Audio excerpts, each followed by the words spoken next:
For shortening, Marca Leon brand ang recommended ko since ito ay malinis, may neutral na lasa, hindi maanta, at plant-based pa. Ginagamit ko din to sa pag-decorate or pagde-design ng mga fondant details. Mas nagiging elastic, shiny, and vibrant ang color ng fondant. Marca Leon Shortening, available sa mga SM and South supermarkets. At dahil Christmas season na nga, gawa naman tayo ng Christmas themed cupcakes.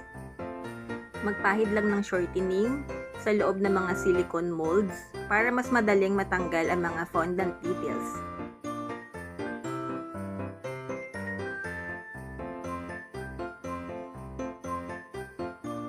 Carrot cupcakes with cream cheese frosting and desiccated coconut para sa snow effect. Patong lang sa ibabaw ang mga nagawang fondant cupcake toppers at ready na ang ating Christmas cupcakes.